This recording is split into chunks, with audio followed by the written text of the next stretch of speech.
Sejam todos bem-vindos à Switch Trader. Meu nome é Leonardo Cunha, trader profissional.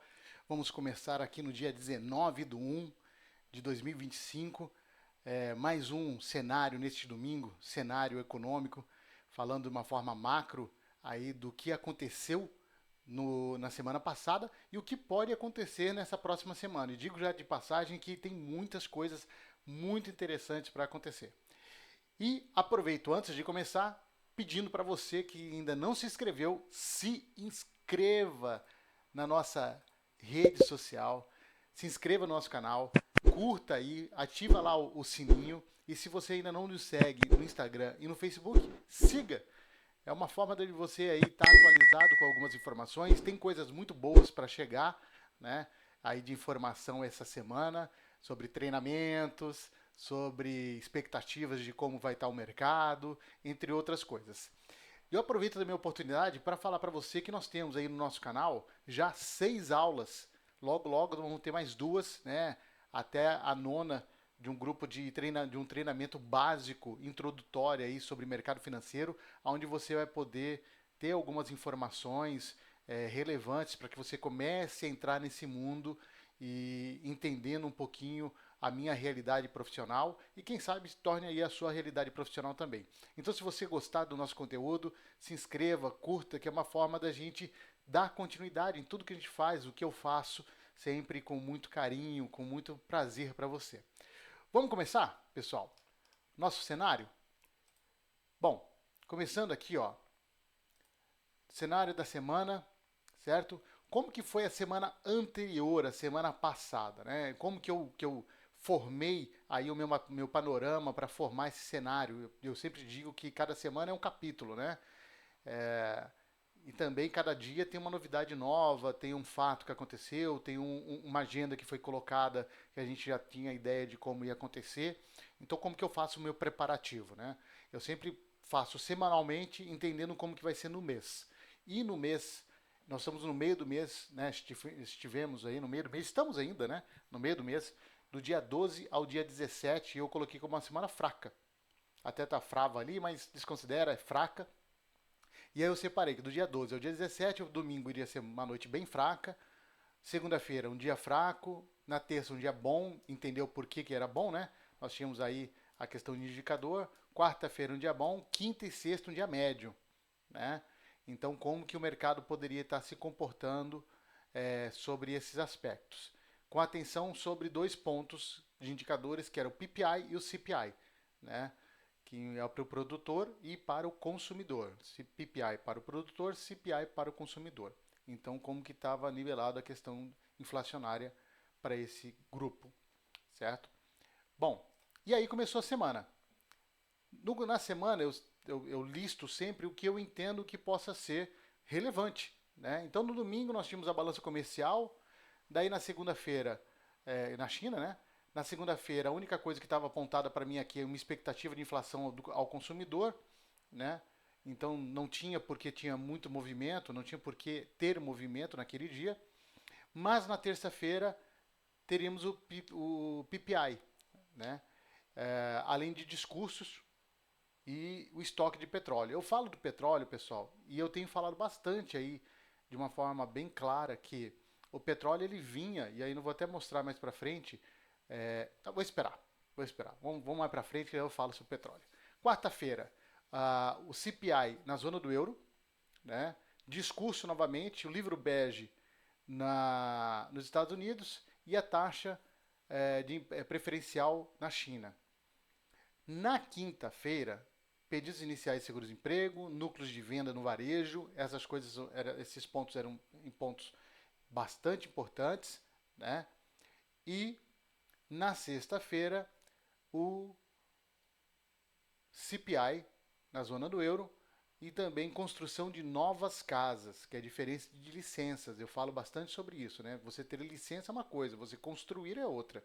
É bem diferente. Eu posso ter a licença, mas não construir. Então eu não gerei o cilindro econômico, né? E para o final, novamente falando sobre a questão de petróleo, que são a contagem das sondas dos Estados Unidos por Baker Hughes. E aí o mercado funcionou mais ou menos dessa forma. eu pego a base de Nasdaq porque é um ativo que eu gosto de sempre estar analisando, né? Mas meus dois pontos de análise é o Nasdaq e também a S&P. E aí na segunda-feira nós tivemos aqui um movimento inicial de mínima de 20.694 pontos, né? Onde ele ficou ali trabalhando e ficou ali num rangezinho e até lateral até quarta-feira. Na terça-feira saiu o PPI, que tinha como anterior 3,0%, a previsão era 3,5% e ele veio 3,3%, o núcleo. O mercado reagiu naquele momento e depois foi carregando. E é óbvio, né? Porque ele veio 3,3 para o produtor. Então, apesar do mercado ter subido, mas quando você pega e desmembra, né? Você começa a olhar em miúdos o detalhe da formação do PPI, você percebe que, opa, peraí, tem alguns pontos aqui relevantes que precisam ser analisados sobre ao produtor, né? O mercado manteve-se lateralizado, ficou lateral até a saída do CPI. Já o CPI ao consumidor veio o que era anterior 3,3, a previsão era 3,3 e veio a menos, veio 3,2. Aí o mercado reagiu, opa, agora sim, agora eu gostei. Agora eu percebo que os remédios utilizados pela Federal Reserve, pelo Banco Central norte-americano, estão demonstrando que para o ano 2025 podemos ter uma continuidade na queda da taxa de juros, né? Ali na manutenção. Eu tenho alguns pontos de análise, mas é complicado. Hoje você percebe que o mercado está transmitindo. Nós tivemos no final do ano passado uma quantidade significativa na corte da taxa de juros. Por mais que a gente fala que não tenha influência, não pode ter influência o mercado, o Banco Central junto a uma questão governamental, mas é muito sensível tudo isso. Então nós estamos entrando agora, no dia 20, amanhã, a posse do Donald Trump. Sabemos que ele já veio com todas as armas falando, olha, acabou a posse e eu já estou assinando um monte de coisa. E a fala do cara é uma fala muito poderosa, né? É uma fala muito poderosa. Eu vou explicar mais detalhes mais para frente nesse vídeo. Mas eu percebo que o mercado ele sentiu o remédio do aumento da taxa de juros, foi fazendo um pouso suave, está fazendo um pouso suave sobre o foco principal, que é 2%. Sobretudo, nós temos muitos pontos com esse novo governo. Nós temos muitos detalhes de uma economia que tende também a ser forte. Então, como vai se comportar os Estados Unidos vai ser um ponto muito bacana de se analisar, principalmente na visão de política monetária, né? Quem entende bastante sobre política monetária vai ter aí um conteúdo muito bonito a ser analisado. Então veio o CPI, que favoreceu, né, o mercado, dando aí um aquecimento, mas eu quero que vocês olhem depois do CPI aonde ele mais favoreceu. Pasme, mas não foi a Nasdaq, né? Nós temos aí mais para frente para mostrar também. Aí na quinta-feira ele começou a cair. E por que essa queda, Léo? O que aconteceu? Pura realização. Subiu bastante e daí quando sobe você também realiza. É nada mais natural. Se você comprar abaixo e tiver lá em cima, você não começa a vender para você não perder o que você ganhou? É isso, é uma realização, certo?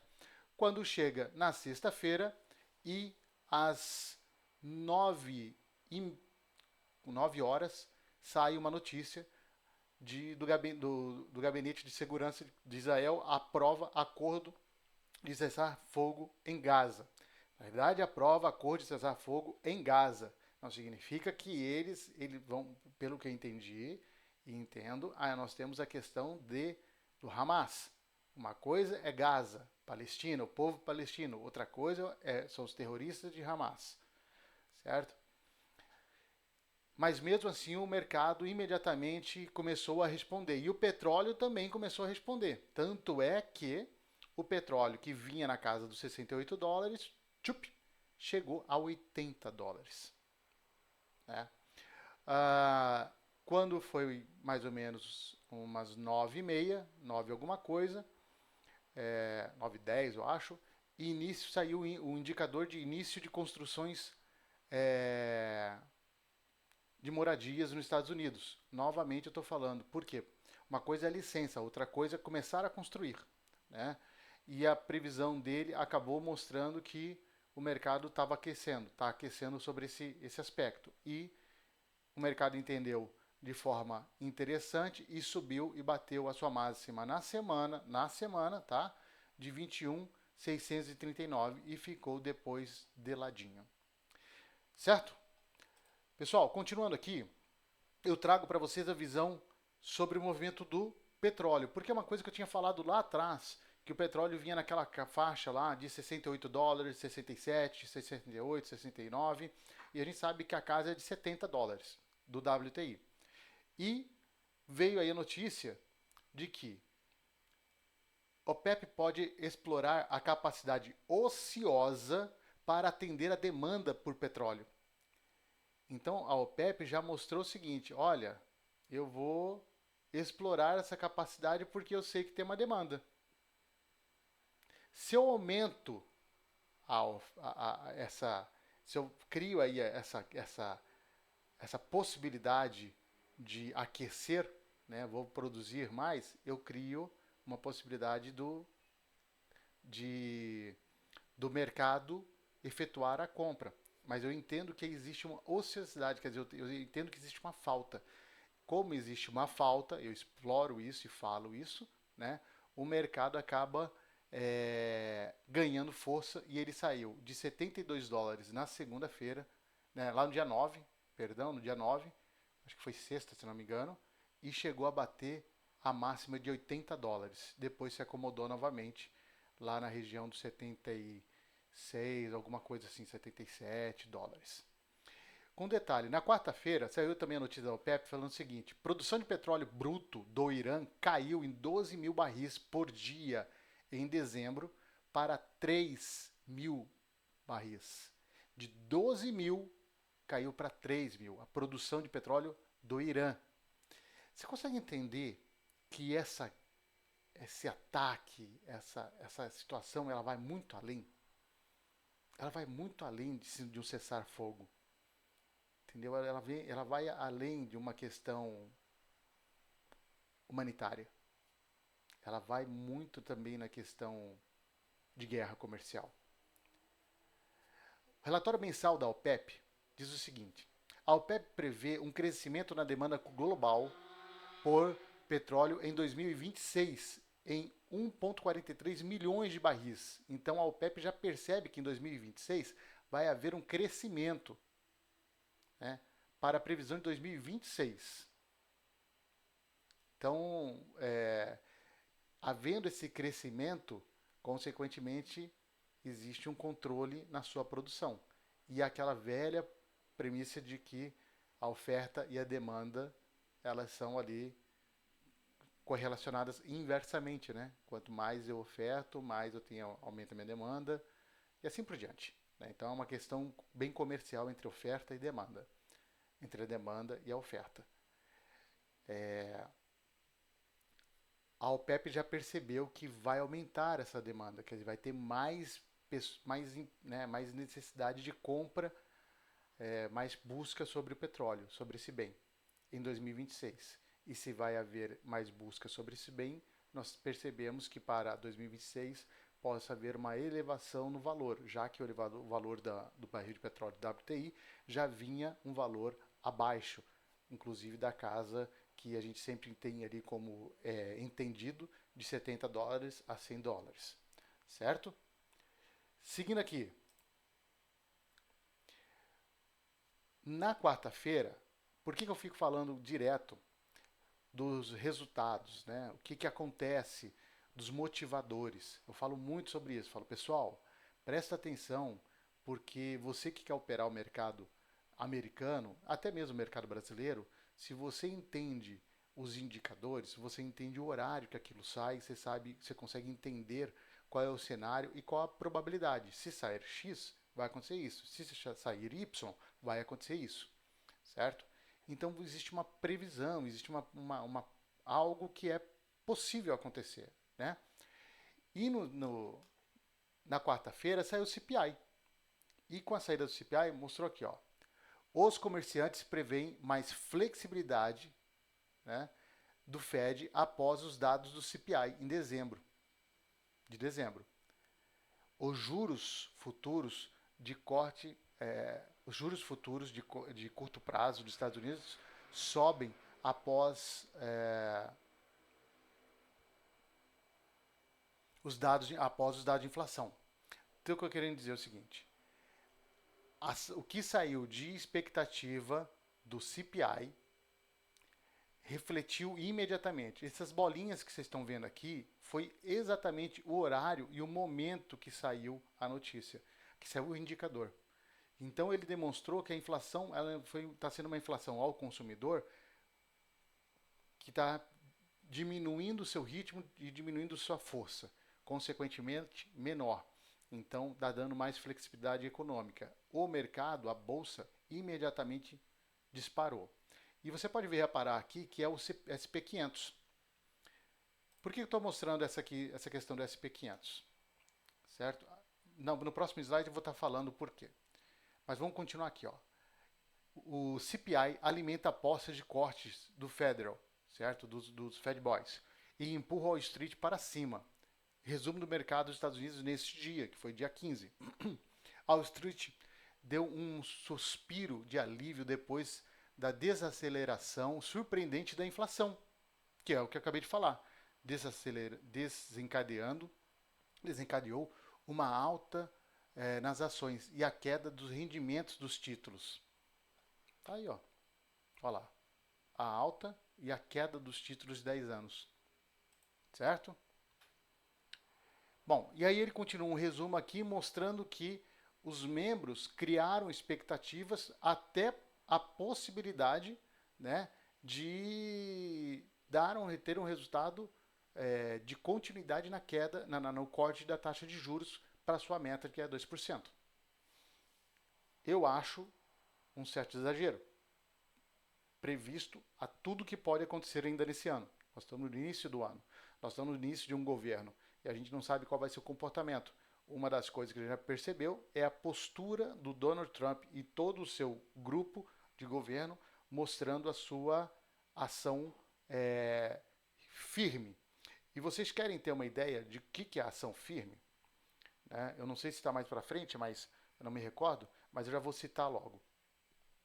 Donald Trump, em uma das falas dele, foi o seguinte: eu estou dando até o dia da minha posse, dia 20, que será amanhã, a definição de cessar fogo, a definição de entrega do grupo terrorista, do Hamas, Gaza, em encerrar isso. Caso o grupo terrorista não devolva os sequestrados de Israel, eles estarão no inferno, segundo as palavras de Trump. Gente, olha o poder que esse cara tem na mão. Foi tão forte, que saiu aí ao cessar-fogo e Hamas começou no dia de domingo a realizar a entrega desses prisioneiros. Um ponto importante, eu estou fazendo esse vídeo hoje, domingo, e eu fiz questão de esperar ao máximo de tempo para atualizar mais algumas informações. E acabou de sair informação, agora meio-dia, né, que ainda não foi feita o encaminhamento de alguns desses reféns. Com um detalhe, Israel acabou também realizando um ataque contra Hamas, hoje domingo, direcionado aos terroristas. Isso demonstra para nós que, peraí, não era um cessar-fogo? Esse cessar-fogo é contra Gaza, mas não contra Hamas? Fica aí a nossa dúvida, como que está esse posicionamento. Então, o que eu quero ressaltar aqui é a postura da voz do Trump. Outro detalhe, pessoal, também na quarta-feira, né, além da satisfação do mercado sobre o indicador do CPI, né, nós tivemos também no início dessa semana a bateria de balanços. E começou, né, na semana próxima, e a mais importante, do meu ponto de vista, é a última semana desse mês, que daí vai ser o balanço das magníficas, de Nasdaq. Porém, nessa semana saiu na quarta-feira ah, algumas financeiras que estão listadas no S&P. E essas financeiras demonstraram um ganho, né, positivo no último quarter, no Q4, relacionado ao ano de 2024, certo? Então, essas empresas, essas financeiras, também fizeram com que S&P se descolasse um pouquinho do Nasdaq. Tivemos aí um pouquinho. A S&P ficou bem mais positiva do que Nasdaq durante a semana. Nós vamos ver no próximo vídeo. Quer ver? Vamos ver se está aqui nesse próximo. Ah, tá. Antes de ir para o próximo, nós tivemos também na quinta-feira, já pós fechamento do mercado, o resultado da China. Tão esperado, ufa, até coloquei ali, ufa, né? Resultado tão esperado da China. Nós sabemos que os números que vêm de lá a gente nem sempre entende como sendo real ou não, mas a gente são indicadores, a gente tem que analisar. Então a produção industrial da China veio positiva, ela saiu do interior de 4, do anterior de 5,4% para 6,2%. Então a China demonstrando que a produção industrial cresceu, certo? A vendas no varejo também cresceu, deu um salto de 3,0 para 3,7, certo? A taxa de desemprego subiu, né, mas muito pouco, muito sutil. E o PIB, né, o PIB chinês também saltou de 0,9 para 1,6. Isso é muita coisa, pessoal. Isso é muita coisa. E superou, então, essa expectativa de produção. Para o Brasil, isso é ótimo, né? Quem fez o treinamento sabe qual é essa correlação aí. Né? Nós temos a China que, consequentemente, traz bons olhos para alavancar cada vez mais sua produção interna e ela precisa das commodities, onde nós, né, temos aí um fator relevante para parte dessa produção. Então, para o mercado brasileiro, isso é muito interessante, certo? Espero que continue assim, China. Valeu! Bom, chegamos aqui na parte que eu queria mostrar para vocês relacionado ao SP500. Olha a semana anterior, certo? Que não foi a semana, anterior ainda. Toda vermelha, o mercado negativo, principalmente as techs, né? Tecnologias aqui, ó. Apple, Nvidia, durante a semana, ó, todas negativas, Microsoft, certo? Só a Meta ficou positiva e a Tesla, que a Tesla não tem jeito, ela vem surfando isso bastante, principalmente com essa guerra comercial entre China e Estados Unidos. E como ficou nessa semana passada? Olha a diferença. Aqui, ó, é o SP. Parte do SP corresponde às techs, que estão listadas na Nasdaq. Elas ficaram neutras, sendo que a Apple fechou 4,18. Olha como ficou o setor listado em Dow Jones, que também está listado na S&P. Boa parte positiva, decorrente a balanço no financeiro, ao financeiro. Certo? Olha o JP Morgan aqui, ó, subindo 6,71. Certo? Ó, a Tesla fechando a semana 8,97. Então, a linha mais industrial fechou positivamente. Já as techs durante a semana, elas não fecharam de forma tão positiva assim, elas fecharam equilibradas. Certo? Pessoal, uma correlação importante, apesar de mostrar elas um pouco mais descoladas, né? Mas nós temos aqui a Nasdaq e nós temos aqui em branco o SP, a SP500. Então em branco a SP500 e aqui em marronzinho, douradinho aqui, o Nasdaq. elas demonstram aqui, ó, durante a semana, o quanto elas continuam correlacionadas, certo? Apenas aqui nesse momento, o S&P manteve-se à força e a Nasdaq sofreu uma queda um pouco maior, mais sensível e reflexo, né? Reflexo do mercado de como que estão se tratando aí as techs. Beleza, pessoal. Antes de continuarmos, aquele pedido para você, pedido aí para você, pessoa que nesse exato momento está me assistindo. Se você gostou um pouquinho do que teve de reflexo nessa semana passada, teve aí de resultado sobre os indicadores, no que eu falei. Se você gostou, se inscreva, dá esse curtir aqui, ó. Dá esse curtir aí pra mim. Foi? Ah, eu espero. Foi? Curtiu? Beleza, obrigado. Muito, muito obrigado de todo o meu coração. Obrigado por você ter curtido. E se você ainda não se inscreveu, se inscreva, ativa o sininho e também nos siga.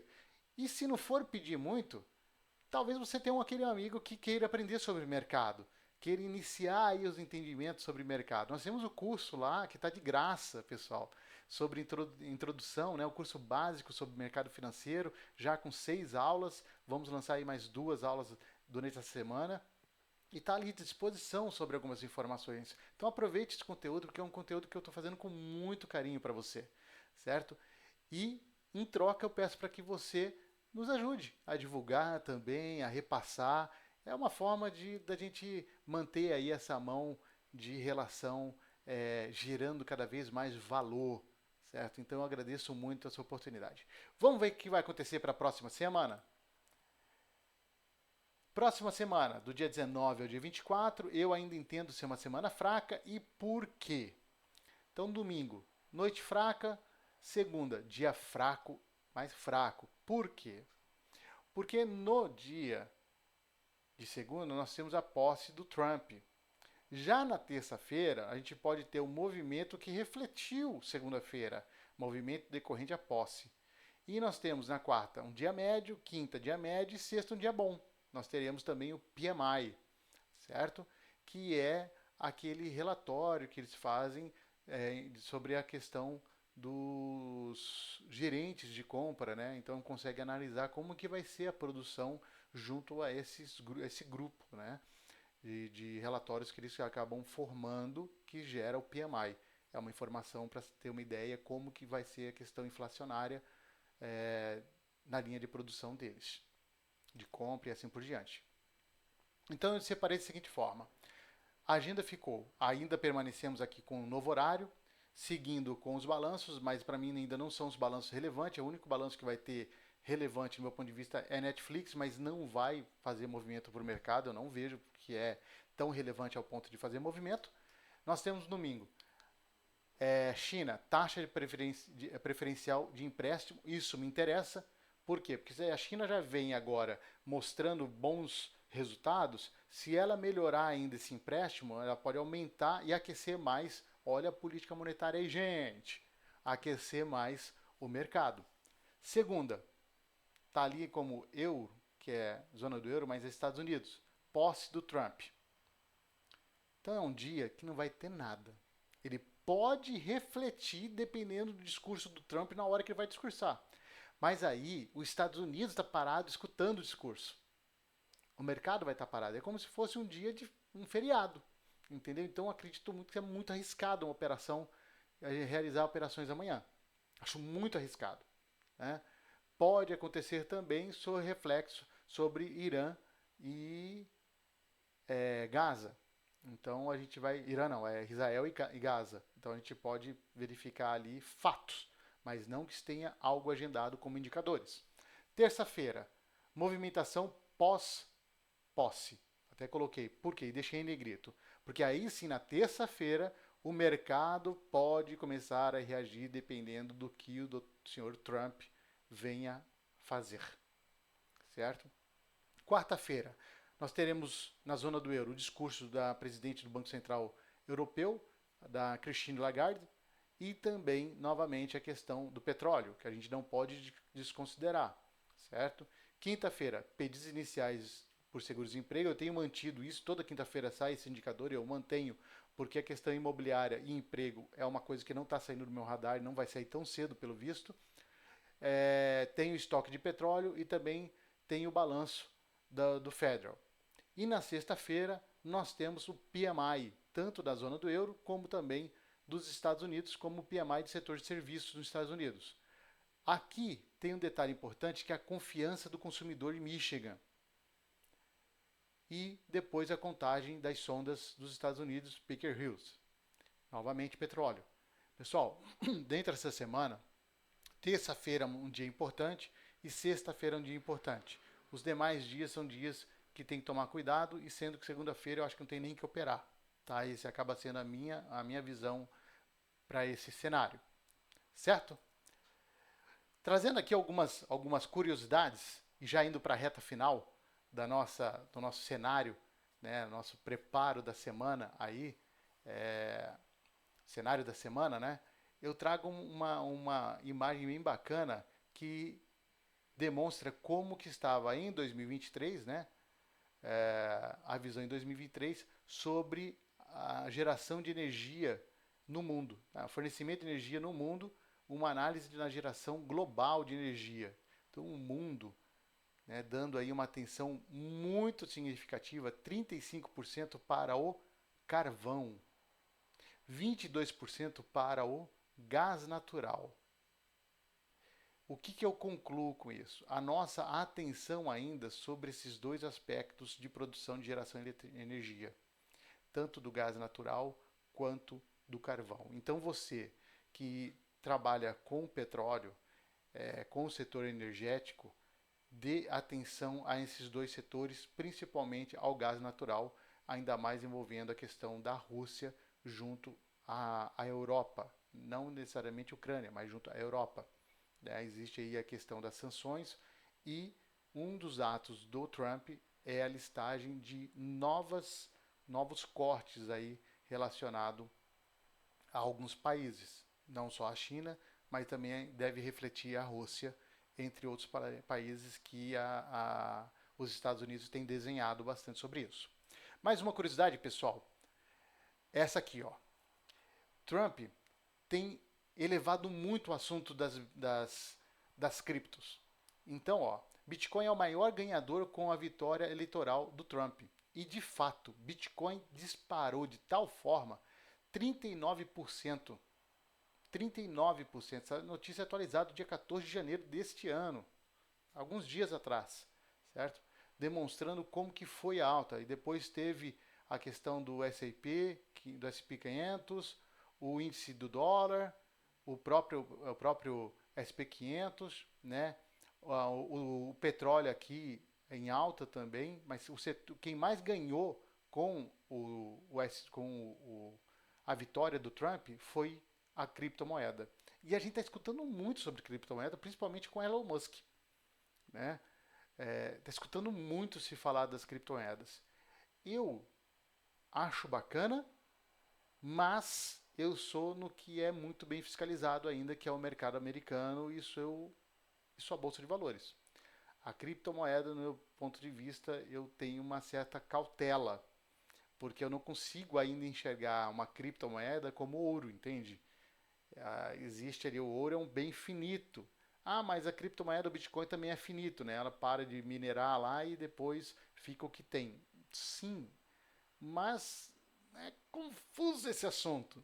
Então eu vou deixar vocês, só trouxe aí uma curiosidade para que vocês olhem as criptomoedas, sabe? Se quiser brinca com elas, mas hoje com Bitcoin eu acho que está impossível, né? 500 mil reais, né? Eu nem sei quanto que está o Bitcoin hoje, mas eu sei que é muita grana para um Bitcoin. E pensar que eu já tive Bitcoin a $100. Mas quem sabe, mas na época eu não tinha toda essa maturidade que eu tenho hoje. Mas também não sei se eu teria continuado com os meus bitcoins. Mas vamos lá. E por último, mais uma curiosidade, não sei se é a última ainda, mas eu trago também essa informação que a indústria global de semicondutores, isso aqui é muito importante. É tão importante, pessoal, que eu vou pedir para vocês novamente aquele curtir. Curte aí, pessoal. Vai, eu vou esperar, porque essa notícia, ela vale essa curtida. Vale mesmo. Ela vale essa curtida e vale você também passar para o seu conhecido, para o seu amigo, para sua amiga que está aí envolvido um pouquinho sobre o mercado financeiro. E é muito sério o que eu estou falando. E eu vou falar o porquê. A indústria global de semicondutores por capitalização no mercado.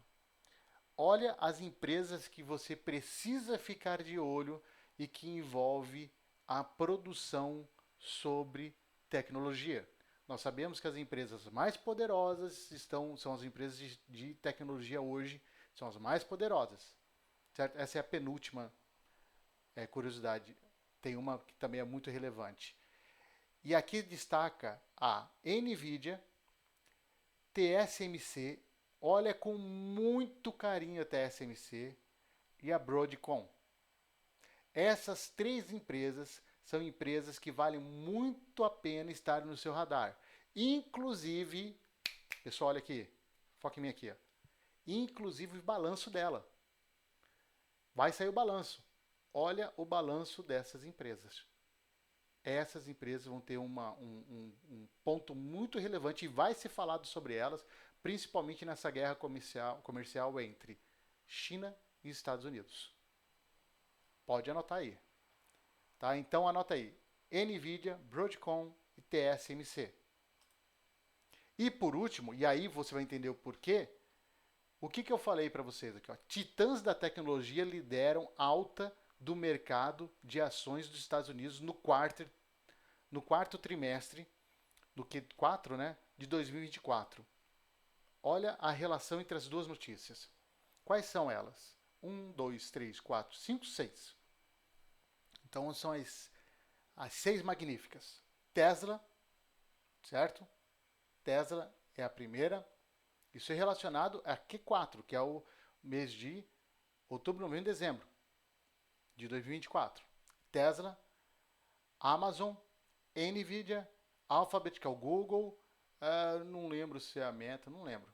E aqui a Apple liderando. O restante são as demais empresas listadas no S&P 500. Olha aqui, ó. Olha essas 6 que mais cresceram, lideraram. O restante são essas aqui do S&P 500. Então eu vou fazer o seguinte, para você entender melhor, eu vou voltar aqui, ó. Aqui. Aqui. Ó. Alphabet, Microsoft, Google, NVIDIA, Tesla. Essas empresas, elas lideraram, essas 6 empresas lideraram o mercado. Todo o restante aqui, esse restante que você está vendo aqui, é isso aqui, ó. Deixa eu voltar lá no slide. É isso aqui, ó. Isso aqui, ó. Elas não acompanharam todo esse crescimento dessas 6 empresas. Você consegue entender a potência dessas empresas? Sendo que dessas empresas, elas usam o quê? Elas utilizam a comercialização, a produção de semicondutores. Você entendeu que uma coisa está ligada à outra? Então, saber como está a produção da Broadcom, NVIDIA e TSMC reflete para essas empresas aqui. Certo? Pessoal, muito obrigado pela oportunidade. Agradeço demais de todo o meu coração que você tenha entendido o que aconteceu na semana passada, o que vai acontecer, o que pode acontecer nessa próxima semana. A gente traz um resumão de uma forma muito macro aqui, uma visão que envolve a diplomacia entre os países, o mercado e a relação comercial entre eles, como que está a minha visão sobre vários aspectos, desde energia, ações, futuros e tudo mais. E eu peço para que você, novamente, curta aí o nosso vídeo, nos ajude a divulgar esse vídeo para as pessoas que queiram aí um conteúdo bacana, de graça, que possa somar a formação. Começa a mergulhar. Se você tiver alguma dúvida, estou à disposição. Pode entrar comigo pelo nosso Instagram, certo? Que é onde eu mais acabo acessando. Estou à disposição para vocês. E que vocês aproveitem muito essa semana. Com muito cuidado, com muita cautela. Lembrando que terça-feira é um dia bom, sexta-feira é um dia bom. Nos demais dias a gente tem que tomar cuidado e segunda, dá um tempinho, respira. Segunda não opera não, tá bom? Não opera não, fica de boa. Posso talvez até errar, mas eu tô com uma chance muito grande de acertar. Tá certo? Antes de encerrar, aquela velha oração que eu faço, pedindo para que, Senhor, meu Deus, muito obrigado pela oportunidade de estar aqui hoje, novamente, falando para o Senhor, falando, falando para as pessoas sobre um trabalho que a gente vem exercendo. Agradeço e olhe por essas pessoas, Pai. Olhe para que ela tenha uma semana maravilhosa, somando e gerando valor nesse conteúdo. Olhe para cada um, para cada dificuldade que elas passam ou agradecimento. Né? A gente não pode só passar pelas dificuldades, de alguns momentos que essas dificuldades viram agradecimento pela superação do que a gente vem ter na vida. Então, muito obrigado, Senhor, e que nos dê força para que possa continuar com esse trabalho, com essa, sabe, cuidando dos nossos cada vez mais. Então, obrigado, Senhor, peço sua bênção e eu agradeço dia a dia por estar me mantendo nesses valores que, para mim, são os valores que nos dão o fundamento da nossa vida diária. Muito obrigado, que Deus abençoe muito você, agradeço e até mais, até a próxima semana, pessoal. Até mais, tchau, tchau.